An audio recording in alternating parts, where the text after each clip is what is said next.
Doctor साहब मैं बार बार कता कलामी करता हूँ और उसके बाद माजरत भी कर लेता हूँ। हमारे जो मोअज़्ज़ज़ मेज़बान हैं डॉक्टर अशरफ साहब, उन्होंने हम सबसे सवाल किया कि ईद कैसी हुई, मतलब क्या कर रहे थे, तो डॉक्टर साहब से तो हमने बिल्कुल भी नहीं पूछा। बड़ा पॉइंट है जी ये जी जो है सिद्दीकी साहब, आप बड़े तेज हैं। ये एक चीज़ अभी इसमें रह गई है। तो डॉक्टर साहब ये हम आपसे जी सवाल तो करते हैं। नाजरीन, मुझे ज़रा ब्रेक का कहा जा रहा है। तो ये बातों का सिलसिला ईद स्पेशल प्रोग्राम पे जारी रहेगा। तो मिलते हैं एक ब्रेक के बाद, हमारे साथ रहिएगा।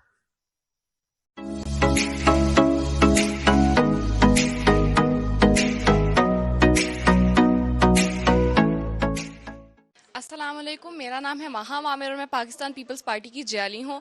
और मैं स्पेशल टीवी और तमाम पाकिस्तान को और जहाँ जहाँ पूरी दुनिया में मुसलमान मौजूद हैं उनको ईद उल अज़हा की मुबारकबाद देना चाहूँगी। ईद मुबारक।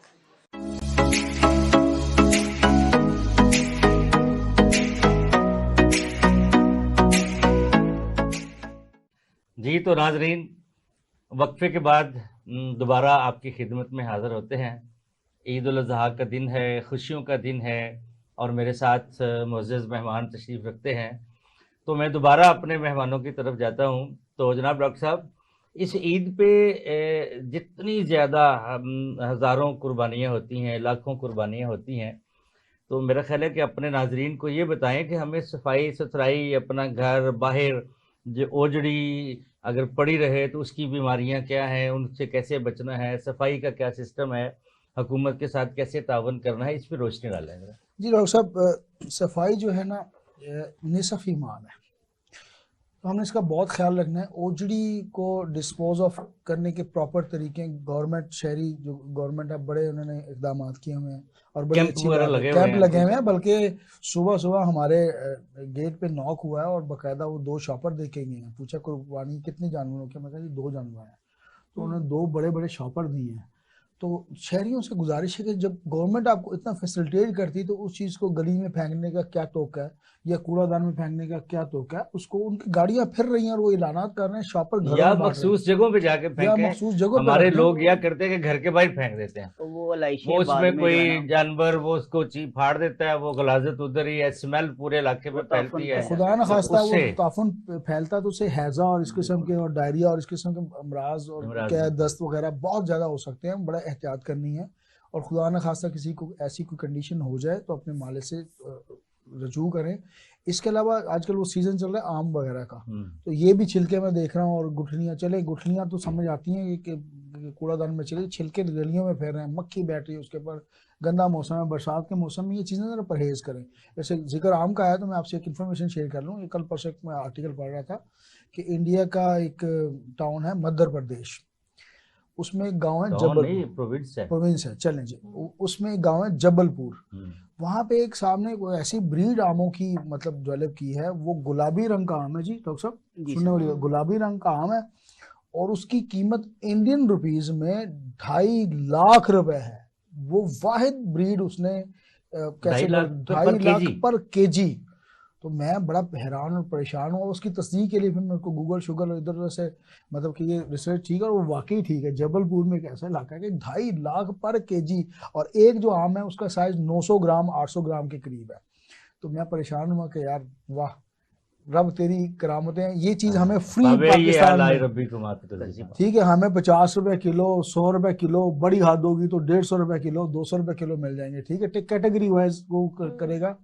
तो आम ज़रूर खाएं, लेकिन डायबिटीज़ के जो पेशेंट है थोड़ा सा ज़रा मुतदल मकदार में खाएं। ऑल दो इस पर कन्वर्ट इसमें एक क्या कहते हैं कि वो है एक कन्वर्ट, क्या नाम उसको दूँ जी, मैं तो मेरे जहन से निकल गया। इसमें एक इख्तिलाफ राय मौजूद है बिल्कुल।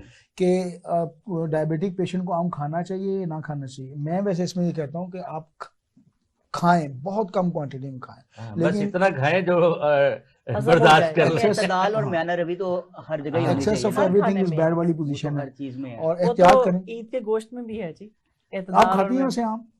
मैं खाती आप किस अच्छा, हिस्से में लगते ईद हैं? में सबसे ज्यादातर खवातीन क्या क्या पकवान बनाए जाते हैं? आप चूंकि खातून खाना है। बेसिकली जो मुझे इस दफ़ा ईद पे फरमाइश हुई हुई है वो हुई हुई है निहारी की अच्छा, और नमकीन गोश्त की। नमकीन गोश्त तो घर घर में बनता है, बल्कि सबसे पहले ये जो कलेजी और फिफरा का जो दौर चलता है, उसके बाद फिर ये जो है वो नमकीन गोश्त ज्यादातर घरों में ये है। तो ये कैसे बनाते हैं, जरा ये भी कैसे बनाती हैं आप? ज़ाती तौर पे मैं जो कि कश्मीरी फैमिली से बिलोंग करती हूँ, तो हमारे यहाँ जो है वो नमकीन गोश्त 2 तरीके से बनता है। और एक तो बहुत ही सादा सा है कि हम उसको मसाला लगा के रख देते हैं और उसको बाद उसके चूल्हे पे उसको चढ़ा के हल्की आंच पे चढ़ा के और भूल जाते हैं, क्योंकि वो बड़ा पीस होता है, इसलिए वो फिर आहिस्ता आहिस्ता आहिस्ता आहिस्ता पकता रहता है। तो दूसरा आम सादे तरीके से भी पकाया जाता है। फिर उसके बाद पुलाव का दौर चलता है, फिर पुलाव और कोरमा तो आम बात है, वो तो फिर वो चलता रहता है, रोज के रोज पकता है। पुलाव तो लाजिम पकता है जी। नहीं, पुलाव स्पेशल तो ईद पे जो है, ईद का आज का जो है, आज का जो हमारे घर का मेन्यू है, अभी तक जानवर हो सकता है मेरे जाते तक ज़िबा हो चुका हो, तो जब तक इंशाल्लाह, तो आज पुलाव होगा, उसके साथ जो है वो कलेजी का सालन होगा और साथ में कोरमा होगा। छोड़ें जी आप पुलाव शलाव, आपको अच्छा सा शेर सुना है डॉक्टर जुबैरी, आप मुझे पता है आप बड़ी अच्छी ईद के हवाले से कोई सुनाए जी इरशाद। ईद के हवाले से मेरे हल की भेज दे पे सॉरी, ईद के हवाले से आप सुनाए पहले, फिर उसके बाद शुरू करते हैं। अच्छा चले, लोग कहते हैं ईद में खुशी आए जाए गम। लोग कहते हैं ईद में खुशी आए जाए गम।